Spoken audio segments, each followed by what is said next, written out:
What happens when a trauma nurse who hasn't slept through the night in 6 years finds herself alone in the one hospital room that everyone avoids? Clara thought she knew every shadow, every sound, every corner of the emergency ward after 19 years on the job. But Bay 7 was different. It didn't just hold patients, it held secrets. And on this particular night shift, when the fluorescent lights hummed a little too knowingly and the walls seemed to breathe with the wind, Clara was about to discover that some rooms remember everything that happens inside them. My name is Clara. I'm 42 years old. I've worked as an emergency nurse for nearly 19 years. People say I'm calm under pressure, quick with my hands, solid in a storm. What they don't know is that I haven't slept through a night in 6 years, not since my son drowned in our neighbor's pool while I was inside, folding laundry. I keep moving because if I stop, I think I'll hear that splash again. I don't like working in Bay 3. No one does, really. It's at the far end of the trauma wing, and something about it feels too sealed off, too insulated from the rest of the hospital. But on nights like this, when we're short-staffed and the ER is full, I don't have a choice. It started with the monitor. I was restocking the crash cart, checking expiration dates on the epinephrine, when I heard the heart monitor start beeping, a steady rhythm, rising just enough to catch my attention. I looked up, confused. There was no patient hooked up, just an empty bed, perfectly made, the leads still hanging loose over the side. I walked over, pressed the button to silence the alarm. It stopped immediately. I checked the power. Everything was off. It shouldn't have been making any noise at all. Static, I told myself. Maybe the line just jumped. Maybe I was tired. As I turned back to the cart, I heard something soft, a whisper, not words exactly, more like a child's breath after crying. I froze. The whisper came again, closer, near the side of the bed. I turned slowly, but no one was there. That was when I noticed the crash cart had moved. Not far, just enough that its wheels no longer aligned with the tile marks I'd seen earlier. My stomach went cold. I stayed in the room. I don't know why. Maybe because I was angry at myself for feeling afraid in a place I've worked in for nearly 2 decades. Maybe because the quiet in Bay 3 felt familiar, like the moments before a code blue, the awful stillness before everything crashes in. About 20 minutes later, they brought in a boy, 8 years old, drowning incident. The note said CPR was started in the field, pulse regained en route, but he coded again just as they rolled him in. The team moved fast, the kind of fast you don't think about until afterward. I got the airway, someone else started compressions, and we pushed the meds. He was gone for almost 2 minutes. When he came back, his eyes fluttered open and locked on mine, not like he was confused or frightened, like he knew me. "You're not supposed to be here," he whispered. I stopped cold. The resident asked me something. I didn't hear her. I couldn't stop staring at the boy. He didn't blink. He just kept looking at me with those 2 old eyes, until finally he slipped into unconsciousness again. They moved him to the PICU not long after, stable but not out of the woods. I stayed in Bay 3. I don't know how long I stood there. At some point I sat down beside the bed, looked at the monitor that had gone quiet again. I thought about the boy's words, about how his lips hadn't moved when he said them, about how he'd said, "You're not supposed to be here," and not in a panicked way, but like he was sad for me. I thought about my son. He would have been 9 this year. He loved making blanket forts, hated broccoli. His last words to me were muffled through water. Sometimes I wonder if I've been waiting to die, not consciously, not in a dramatic way, but like something in me got stuck back there in that summer light, and the rest of me is just filling space. This room felt like permission. I know how that sounds. I know grief makes you imagine things, but the air in Bay 3 felt different. After the boy left, he'd said what I'd been afraid to admit. Maybe I wasn't supposed to be here. Maybe I'd been given time I hadn't earned. And maybe this room remembered all the ones who didn't come back. I asked to switch shifts the next morning. I didn't tell anyone why. I just said I needed a change. I haven't worked in Trauma Bay 3 since, but sometimes on the nights when I walk the long corridor past that wing, heading toward the break room, I hear it. That beep, faint, steady, like a heart starting up without a body to hold it. I tell myself it's just equipment left on, just a memory of sound. And then sometimes I feel it, a breath, right at the back of my neck, the kind a child makes after crying. I don't turn around, not anymore.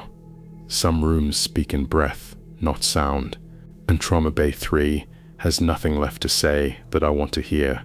But I still listen, because part of me is afraid that if I stop listening, if I ignore it completely, it might call someone else, and maybe next time they won't leave.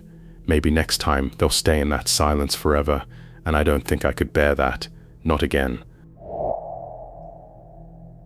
Rain lashed the sides of the triage tent like it was trying to wash us away. It came down hard enough to blur the shapes of the people running from the ambulances to the entry line. We were under floodlights, everything bright and blurry, shadows stretching and bending like they didn't want to be seen. The plastic walls of the tent trembled every time the wind hit. The air smelled like wet cloth, blood and mud. That was the night of the highway pileup. Too many cars, too little visibility, too much rain. They sent us bodies faster than we could clear stretchers. It was a red tag night, lots of them. I had a clipboard full before my hands even stopped shaking from the first wave. When it gets like that, you move on reflex. You stop thinking about names and start thinking about pulses, pupil response, and how fast you can tag and clear. My name is Jonah. I'm 29. I've been an emergency trauma nurse for 6 years. Long enough to know which cries mean pain and which ones mean death is close. I've worked mass casualty scenes before, but that night had a hum, a wrongness I couldn't shake. I didn't even notice it at first. It was like trying to spot smoke when everything's already on fire. I remember her because of her eyes, wide open, glassy, with rain still pooling in the corners. Young, maybe 19, maybe younger. Her face was pale, her lips blue, but I saw something that made me hesitate. Her chest, it rose, just barely, a flutter. I leaned in. I thought I saw it again, but then one of the trauma surgeons shouted, and a paramedic behind me said she was pulseless in the field. I tagged her red, priority, expectant, dead or about to be, but it didn't sit right. Something about her stillness didn't feel like death. It felt like waiting. They moved her off to the morgue line. We had tents for that too. Rows of stretchers covered in sheets, all zipped or tagged. I stayed busy. I had to. Every face blurred into the next. But maybe an hour later, I turned and saw that the stretcher she'd been on was empty. No sheet, no body, just a red tag, soaked and torn, dangling from the footrail. I asked around. Nobody had moved her. Nobody had logged a transfer. She wasn't on any of the transport rosters. No ID, no record. I told myself someone must have come back for her. Family maybe. Someone took her to a private ambulance or moved her to a different holding area. It happens. Chaos makes gaps. But then during a lull, I stepped outside the tent to catch my breath, and I saw her. She was standing across the parking lot where the lights didn't quite reach. Her clothes were still soaked. Her face looked the same, pale and quiet, but her eyes were fixed on me. I blinked. When I opened my eyes, she was gone. I didn't tell anyone. What would I say? The girl I tagged as dead is watching me from the dark. I went back inside, but the hum in the tent felt louder. I kept looking over my shoulder. I kept checking every tag. By 4 a.m. the rush slowed. We finally had time to breathe. I sat on a supply crate and tried to warm my hands. The adrenaline had worn off, and I was starting to feel the weight of it. Then someone tapped me on the shoulder. "Jonah," one of the paramedics said, "you dropped this." She handed me a tag. Red, wet, torn halfway down the middle. I didn't take it. I couldn't. "Where'd you find it?" "In your locker," she said. "I haven't been to my locker." She raised an eyebrow, but didn't argue. Just placed the tag on the crate beside me and walked off. I didn't want to touch it, but I had to.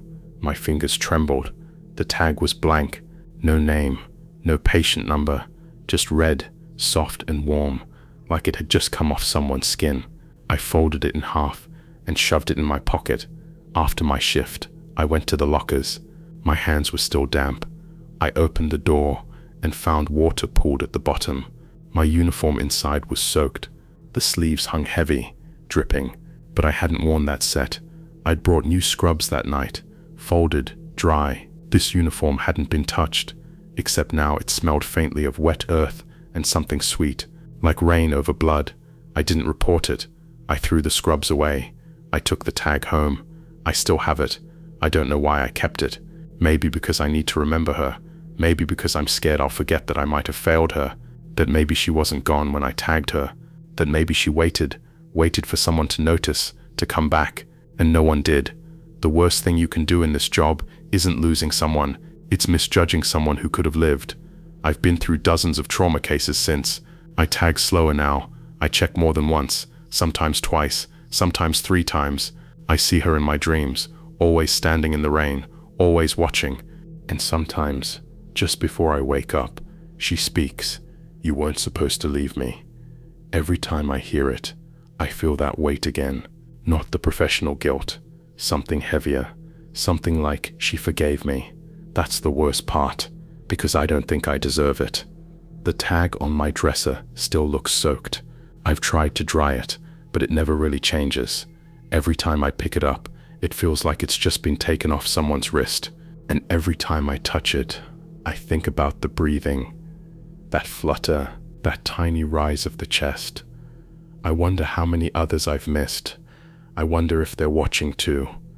Sometimes when the wind picks up outside and I hear the rain tapping the windows, I swear I see her reflection in the glass, standing behind me, still waiting. The basement always smelled like damp metal and something older than rust. You could scrub the walls, change the lights, repaint the floors. Didn't matter.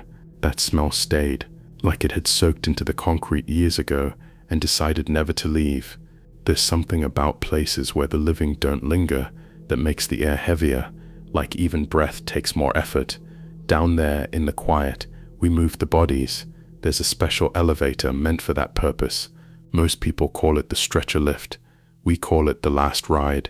It's a small, square cage of an elevator tucked behind the utility hall near the laundry chute. Patients who don't make it upstairs eventually take their last journey down here, escorted by night shift, and on most nights, I'm the one who takes them. My name is Lena. I'm 51. I've worked as head night nurse at this hospital for over 25 years. There's no ceremony to what I do anymore, just rhythm, pulse, paperwork, move, clean, repeat.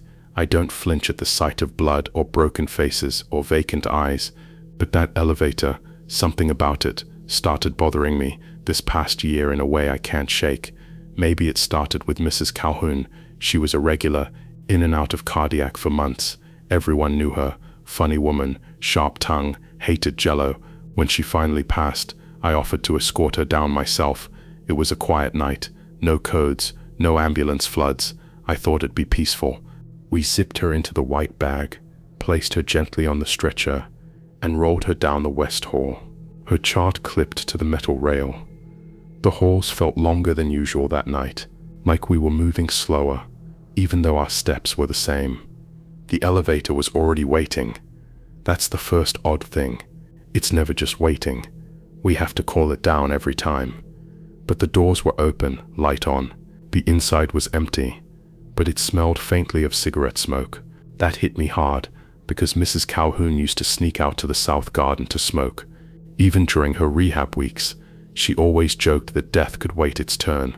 And now she was here, zipped and silent, and the scent she carried followed her down. I didn't mention it to the orderly helping me. We both wheeled her inside, stepped back, and let the doors close. The trip to the basement usually takes about 20 seconds. That night, the elevator didn't come back up for 15 minutes. When it finally did, the stretcher was gone. Standard procedure. Morgue staff collects and logs the body. But something was wrong. Her toe tag, the small paper ID looped around the foot, was lying on the floor of the elevator, unclipped, clean, like it had been placed there. We usually leave the tag attached until morgue check-in. It doesn't fall off. Not like that. I picked it up. It was dry, warm even, as though it had just come off. I held it too long, longer than made sense. After that night, I started noticing things. The elevator would show up without being called, doors opening just a bit, no one inside, but the lights would flicker like someone had just exited. Once it arrived, and the floor was wet, like fresh footprints had trailed water across it, but no one had used it for hours. I reviewed the security feed once out of curiosity. The camera outside the elevator showed it arriving, doors opening, staying open for 20 seconds. No one walked in. Then the doors closed and it descended. That should have been that, but in one single frame, just one, you can see it. A figure, hunched, blurred, like static interference, no discernible features, just presence, like something bending the light around it, and then it was gone. I didn't tell anyone. Who would believe me? But I started escorting more bodies myself, almost obsessively. I told the team it was a control thing, that I just wanted to make sure all the tags were logged correctly, but really, I wanted to feel it again, that weight, not of the stretcher, but of something else, like a second presence riding down with us, unseen, watching. It didn't scare me, not at first. It felt peaceful, familiar, like the air before a storm, that silence you don't understand until the lightning hits. After that night, I started noticing things. The elevator would show up without being called, doors opening just a bit, no one inside, but the lights would flicker like someone had just exited. Once it arrived, and the floor was wet, like fresh footprints had trailed water across it, but no one had used it for hours. I reviewed the security feed once out of curiosity. The camera outside the elevator showed it arriving, doors opening, staying open for 20 seconds. No one walked in. Then the doors closed and it descended. That should have been that, but in one single frame, just one, you can see it. A figure, hunched, blurred, like static interference, no discernible features, just presence, like something bending the light around it, and then it was gone. I didn't tell anyone. Who would believe me? But I started escorting more bodies myself, almost obsessively. I told the team it was a control thing, that I just wanted to make sure all the tags were logged correctly, but really, I wanted to feel it again, that weight, not of the stretcher, but of something else, like a second presence riding down with us, unseen, watching. It didn't scare me, not at first. It felt peaceful, familiar, like the air before a storm, that silence you don't understand until the lightning hits. That was 2 weeks ago. The elevator broke the next night. They said the cables were frayed from the inside, as if something had been pulling them upward, shredding them softly from within. Maintenance swore it was age, said we needed to replace the whole shaft. They sealed it off, but I still hear it, always at 3:17 a.m. A soft groan, like metal protesting, like it wants to move. Sometimes I walk down to the basement just to listen. I don't know why. Maybe I miss it. Maybe it misses me. Maybe something in that elevator was never meant to ride down, only up. And maybe it's still waiting. The hallway to room 9 always felt colder than the rest of the pediatric wing. Not the kind of cold that makes you shiver, but the kind that lingers in your sleeves and creeps under your collar, making you feel like you walk through someone else's breath. The overhead lights flickered there more than anywhere else. The walls seemed too close, like they'd been built inward. I never liked walking past it, not since the night the girl screamed and flatlined 5 full seconds before the monitors caught it. Her name was Asha.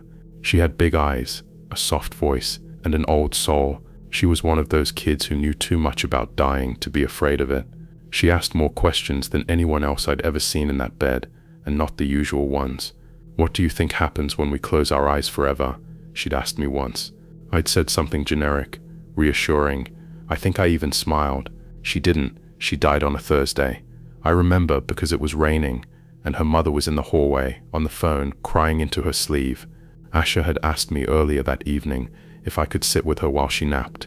I told her I'd come back, that I had other patients, that I'd be just down the hall. I never did come back. My name is Tara. I'm 34. I've been a pediatric emergency nurse for over a decade. I used to wear cartoon pins on my scrubs, stickers on my ID badge. Smiles were part of the uniform. Now I don't wear anything with color.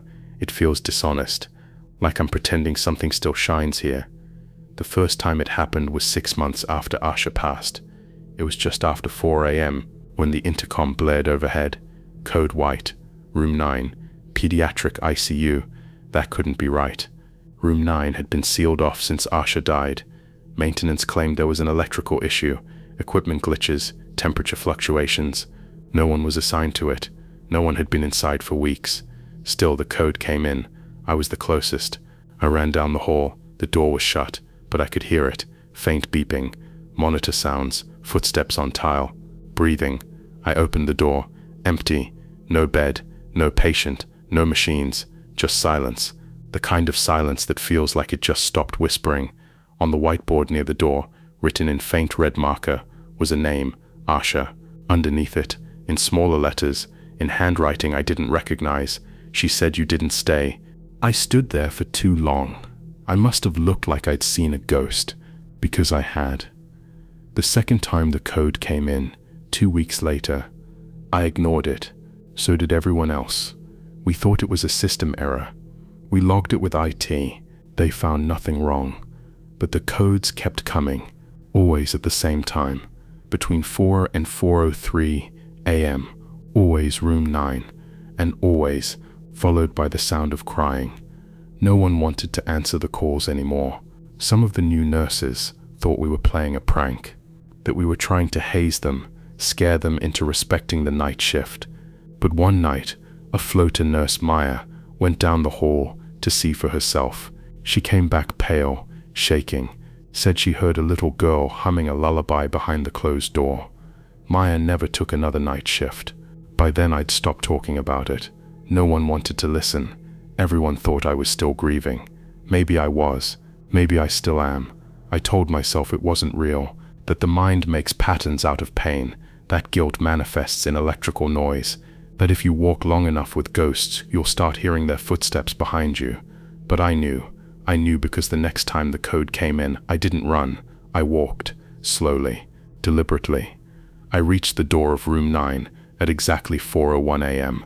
The light above the door flickered once, then went out. I pushed the door open. The bed was back, the same bed Asha had died in. Her stuffed bear, the one with the missing eye, was sitting neatly on the pillow. The monitor hummed softly, though it wasn't plugged in. The IV stand stood upright, a bag of clear fluid hanging like it had just been hooked, and on the blanket, shaped like someone had just lain there moments before, was the faint impression of a small body. I stepped inside. The air was thick, not dusty, not stale, just full, like the room had taken a deep breath and was waiting for me to speak. So I did. "I'm sorry." The words barely made a sound. My voice cracked. I knelt beside the bed and said it again. "I'm sorry I didn't come back. I thought I'd have more time." The monitor let out a single soft beep, then silence. I stayed there until the sun started to rise. No one came looking. No one called me back. And when I finally stood up and left, I felt something tug gently at the hem of my scrub pants, like tiny fingers, like forgiveness. Since then, the codes still come, not every night, but often, always around 4 a.m. And I always go. I don't care what the others think. I don't care if they roll their eyes or whisper about the room that cries. I go because someone is still there. Someone is still waiting. Maybe not Asha anymore. Maybe not anyone I can name, but someone. Sometimes I sit in the dark beside that empty bed, my hands folded, my breath slow, and I remember all the kids I didn't stay with, all the hands I didn't hold, because I thought I had time. And in that silence I hear it, the faintest voice, like wind through paper. She said you didn't stay. I try not to cry. Sometimes I fail. There are nights when I bring a blanket and just sit there until morning. Nights when the monitor beeps once, then stops. Nights when I think I feel her hand slip into mine. I know it's not part of my job, but it feels like the only part I do right anymore. I keep answering room 9, because maybe in some way I'm answering all the ones I couldn't. I never wear colors now, not because I don't believe in joy, but because some rooms demand honesty, and room 9 knows the truth.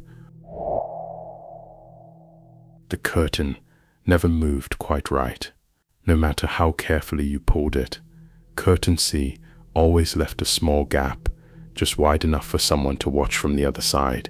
Even after they replaced the rail, changed the plastic, adjusted the hooks, it still slipped back a few inches every time, like it needed that sliver of visibility, like it wanted to be seen, or maybe to see.